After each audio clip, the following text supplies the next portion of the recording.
Fala, mosqueteiros e mosqueteiras, tudo bem com vocês? Eu espero que sim. Bom, rapaziada, o Corinthians foi eliminado da Sul-Americana em plena fase de grupos, após perder para o time reserva do Huracan por 1-0 lá na Argentina. Esse vídeo não é necessariamente um pós-jogo, até porque já são 2 dias aí desde a eliminação precoce do Timão, mas é mais um desabafo assim da tradição pífia que o Corinthians tem em competições internacionais, tá? Do desempenho assim terrível que é mostrado pelo Corinthians. Bom, vamos lá. O Corinthians, depois de 2 bons anos na Sul-Americana, chegando nas semifinais da competição, e dessa vez com um time melhor que o de 2023 e mais experiente que o de 2024, não conseguiu chegar nem às oitavas da competição, nem aos playoffs para ir para as oitavas, né, que é o que acontece com o segundo lugar de cada grupo, porque não teve competência. Foi um time assim terrível na Sul-Americana. E dói, mas é necessário dizer, tanto na pré-Libertadores, que perdeu para o fraquíssimo Barcelona de Guayaquil, tanto na Sul-Americana, em o grupo tinha América de Cali e Huracan. Quem é Huracan? Não conseguiu classificar, não conseguiu em nenhuma das 2 competições avançar, e eu tenho que dizer, foi merecido. Mereceu o vexame da pré-Libertadores e mereceu o vexame, a humilhação de ser eliminado na fase de grupos da Sul-Americana. Não jogou um jogo da fase de grupos sequer com vontade de vencer. Nem na Libertadores. Só jogou com vontade de vencer contra o Barcelona lá em Itaquera, porque sabia da vergonha que tinha passado em Guayaquil. E mesmo assim não conseguiu fazer 3-0 nesse time fraquíssimo, que tem o Lupan como técnico, né? Um time fraquíssimo que terminou com 4 pontos na fase de grupos, foi o lanterna, não foi nem pra Sul-Americana. Mas enfim, vamos lá. O Corinthians não jogou nada nessa Sul-Americana, tá? Já vou adiantar aqui pra vocês. Se você não assistiu nenhum jogo do Corinthians aí, tudo bem, cara, assim, você tem preconceito com o SBT, com a ESPN, e você falou, não vou ver o Corinthians na Sul-Americana, mano, não quero nem saber. Parabéns, cara, eu queria ser você, porque eu tive que ver o time perdendo pro Huracan em casa, lá em Itaquera, com o Donelli tomando 2 gols, e a zaga tenebrosa, principalmente no segundo gol. Não dá nem pra culpar o Donelli tanto nesse jogo aí, porque, assim, o segundo gol do Huracan é tenebroso, cara. Tive que ver meu time empatando com a América de Cali em casa e fora também, porque quem é a América de Cali? E tive que ver ganhando de 1-0 do fraquíssimo Racing do Uruguai. E ainda por 95 minutos na última rodada contra o Huracan na Argentina, tive que ver o meu time, tive que ver o Corinthians sofrendo, perdendo de 1-0 para um time com 9 reservas em campo, perdendo de 1-0, um jogo sofrido, terrível, onde um cara há 2 meses lesionado volta e consegue ser, em 30 minutos que jogou, o melhor do time, de tão horrível que foi todos os outros 10 jogadores. Tive que ver meu time por 95 minutos se classificando por causa do lanterna Racing do Uruguai ganhando do América de Cali em Cali. Em Cali. Mas ainda bem que no último lance da partida do Corinthians e faltando 1 minuto para acabar a partida lá do América de Cali, eles fizeram um gol. 1-1, um empate já foi o suficiente, como o Corinthians estava perdendo, para eliminar a gente da Sul-Americana. Merecido, né, como eu já disse antes. Assim, um time displicente, de cabo a rabo, displicente. Não quiseram jogar a Sul-Americana, mas eu espero que queiram jogar a Copa do Brasil, né? Porque com essa eliminação tenebrosa, só nos resta a Copa do Brasil. Porque Brasileirão, você tá de brincadeira se você acredita em título do Brasileirão, né? E eu já cheguei a acreditar. Se esse time terminar antes do G6, pra mim já vai ser uma decepção. Não interessa, mano. Só vai jogar 2 competições, cara. O mínimo que tem que fazer é terminar na droga de G6 do Campeonato Brasileiro. Porque senão fecha as portas, cara. Um pouquinho antes de começar esse vídeo que vocês estão vendo agora, eu tive uma tentativa aí de gravar esse vídeo. Porém, eu acabei me enrolando e, enfim, já tinha 15 minutos de vídeo e tava super embolado as coisas. Mas o que deu dó mesmo é que vocês não viram, né? Então acho que eu posso ter a liberdade aqui. Pegar só o que interessa. Eu imprimi a foto de alguns dos nossos guerreirinhos, né? Dos nossos guerreiros que deram a vida pela nossa classificação. E aí, depois da eliminação, postam foto em preto e branco no Instagram dizendo que vão voltar mais fortes, né? Primeiro temos o jogador Galinha, né? Que só cisca. Isso foi o que restou dele.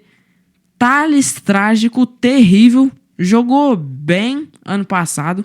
Começou o ano bem no fortíssimo Paulistão, né? Contra Noroeste. E esses times aí, né? Nem lembro qual que é. Velo Clube Noroeste. Vamos lá. Thales Magno, o jogador que só cisca, né? Ele tenta um drible lá, ele tenta um drible aqui, perde a bola nos 2 lances, e aí ele fala, não vou driblar mais. E aí ele faz a jogada certa, né? Que é o quê? Tocar pra trás. Então, por isso que ele tem... As boas estatísticas dele é tudo de toque pra trás. Então, ó, esse bosta aqui, horrível, e o Dorival colocou ele de titular, tá? Não colocou o Hector Hernandes na foto do Yuri Alberto. O Iniesta de Itaquera, Breno Bidon também totalmente displicente. Não sei o que aconteceu, não sei se o lampejo que ele teve no ano passado foi coisa de outro mundo, porque ele é isso aqui de hoje em dia, ou é o contrário. Ele normal é o do ano passado e hoje em dia ele tá numa má fase, porque se não for isso, meu amigo, meu Deus do céu, vai ser uma bela de uma decepção e um belo de um arrependimento do Corinthians não ter vendido esse cara, o Lamine Yamal de São Paulo, no final do ano passado, quando tinham clubes interessados e quando ele tava jogando bola. Porque se esse cara aqui for o que a gente tá vendo esse ano, rapaz, o Gold, o queridinho, o pereba da vez, que sempre tem um técnico, né, que gosta de um pereba. Todo técnico que vem pro Corinthians gosta de um pereba em específico. O azar é que dessa vez não é nem o Romero, que pelo menos faz gol às vezes, né? Dessa vez é o Maicon. O Maicon chegou aqui refugiado da Ucrânia, né? Voltou aqui pro Corinthians, que era a casa dele. Teve um total de 2 boas atuações e depois disso sumiu. O problema é que essas 2 boas atuações são de quando ele chegar, não são de 2022. E esse cara ainda tá aqui. Agora, tem um cara que assim... nem é tão mal, nem é tão ruim. Tem atuações boas e tem atuações mais ou menos, né?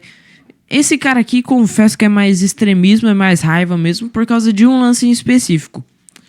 O José Martínez assim, não tô nem com raiva dele, cara. Não decapitei ele, assim, por raiva. Mas é porque, assim, o time precisando fazer um gol, você tem a chance do jogo até ali. E talvez a chance do jogo em si, né? Porque depois foi só bola parada. E você vai, irmão. Você mete um voleio daquele e manda lá naquele lugar que pariu. Então, sinto muito, né? Ter que ser assim. Porém, cara, se você viu o jogo, você sabe o que eu tô falando, cara.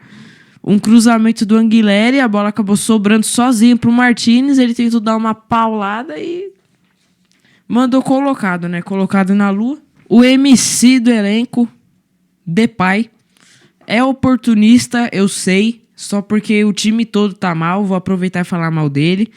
Mas quando o cara tá bem, ele tá muito bem.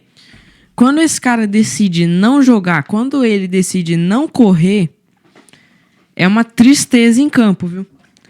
Ainda que na terça-feira ele tava voltando de lesão, né? E já jogou o jogo inteiro.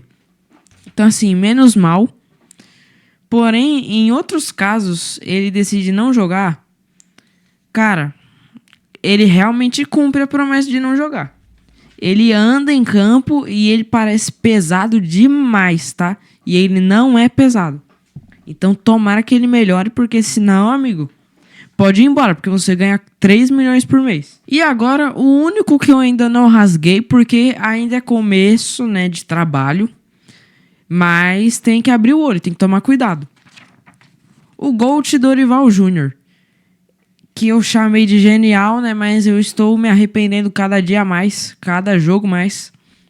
Espero estar errado e espero que esse cara nos faça chegar ao título da Copa do Brasil. Mas, pelo que desempenhou na Sul-Americana, né, nos jogos que comandou, não vai ser muito isso que vai acontecer, não. Então, eu não rasguei ele ainda. Não te decapitei ainda, tá, Dorival?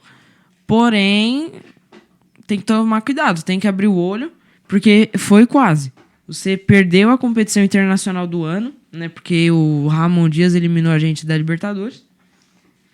Mas toma cuidado, cara, porque se cair antes da semi na Copa do Brasil, aí já era. Não sei nem se vai durar até lá, né? Eu espero que sim. Mas bom, rapaziada, agora que a gente já falou da eliminação em si, já estamos mais calmo, né? Fechar aqui só dizendo uma coisa triste, que o cenário internacional sul-americano, né, pro Corinthians é ruim.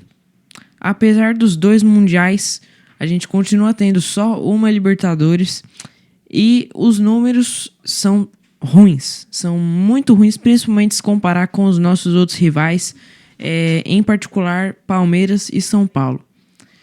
Bom, o Corinthians, somando todas as competições sul-americanas, chegou a um total de 6 semifinais. Enquanto isso, nossos rivais têm pelo menos 10 só na Libertadores. Só na Libertadores, tá?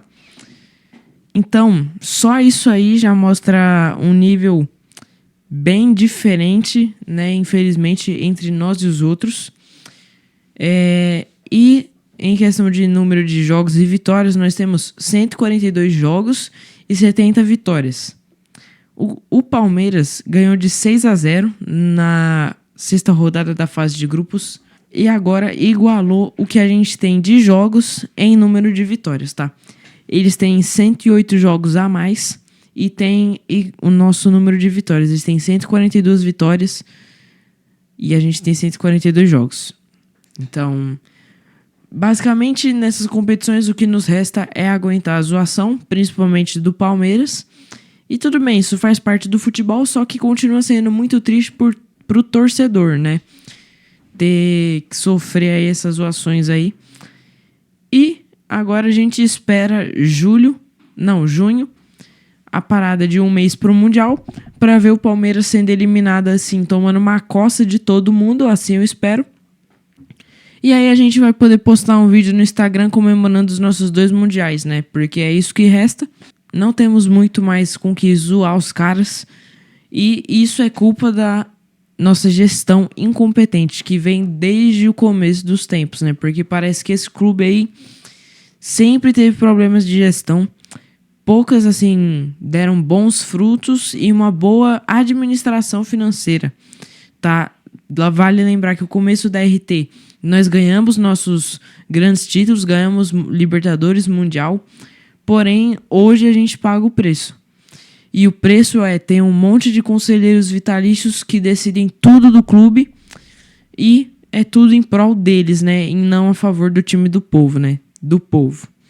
O clube é quase como uma SAF, porque esses conselheiros são donos e a maioria nem corintiano é. Então, o cenário administrativo e político do clube é ruim e a gente vai depender desses caras até ou virar SAF ou fazer uma reformulação completa no estatuto, em tudo, o que é muito difícil, porque tudo isso acaba sendo votado pelos próprios conselheiros vitalícios. Então, vamos ter que esperar uns 100 anos para todo mundo morrer, só que aí vai vir os filhos desses conselheiros que vão assumir, provavelmente, né? Então, realmente parece um beco sem saída. Então, se a gente não sofrer por uns anos aí, mas enquanto isso se reestruturar financeiramente, não vai chegar no patamar de Palmeiras e Flamengo. Nunca. Nunca vai chegar. E os outros vão se profissionalizar e a gente vai continuar sendo roubado por esses mercenários. Então, o futebol em campo em si, muitas vezes é reflexo da politicagem que há dentro do clube. E se isso é verdade, o Corinthians está lascado, porque o que tem de politicagem dentro do Corinthians é inacreditável. O cenário não é bom, os nossos números são ruins se comparados aos outros rivais. A gente tem que aguentar a zoação e trabalhar para melhorar, né? O problema é que isso não depende de nós, torcedores. Senão, pode ter certeza que o Corinthians já tinha 3 Libertadores. Bom, fica ligado no canal, tá? Esse vídeo aí foi um vídeo triste, né? Porque é uma eliminação e ainda tem que terminar falando de politicagem, né? Inclusive, eu nem falei, mas o Corinthians hoje teve uma reunião aí com a Adidas e nomes como o irmão do Duílio, né? Vulgo do Bingo, estava na reunião. Sim, o mesmo que trouxe o contrato da Taunsa, que foi uma das piores contratos de patrocinadores do clube da história. E ele estava na negociação com a Adidas. Então, assim, parece que a RT nunca saiu do poder. Ela sempre controlou o Corinthians, mesmo com Augusto Melo, que se vinha assim como a segunda via. Nunca houve um Corinthians sem RT desde que eles chegaram ao poder. E provavelmente nunca mais vai haver, até um bilionário maluco comprar 100% do clube. Porque senão, quem é o maluco, mais ainda, né? Queria comprar menos de 100% do Corinthians e deixar o dinheiro para esses canalhas covardes e mercenários administrarem, né?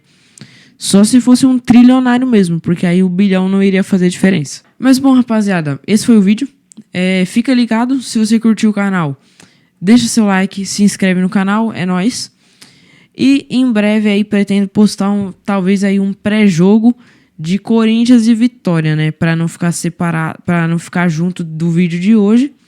Fazer uns vídeos separados, né? Acho que é melhor.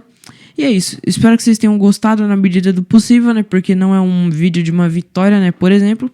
E nem um pós-jogo, né? Mas um desabafo de um torcedor. Bom, eu espero que o time do povo se reerga e consiga prosperar novamente. Porém, para isso a gente tem que mudar a politicagem dentro do clube. E isso parece bem difícil de acontecer. Bom, rapaziada, é isso. Tamo junto. Valeu. Falou.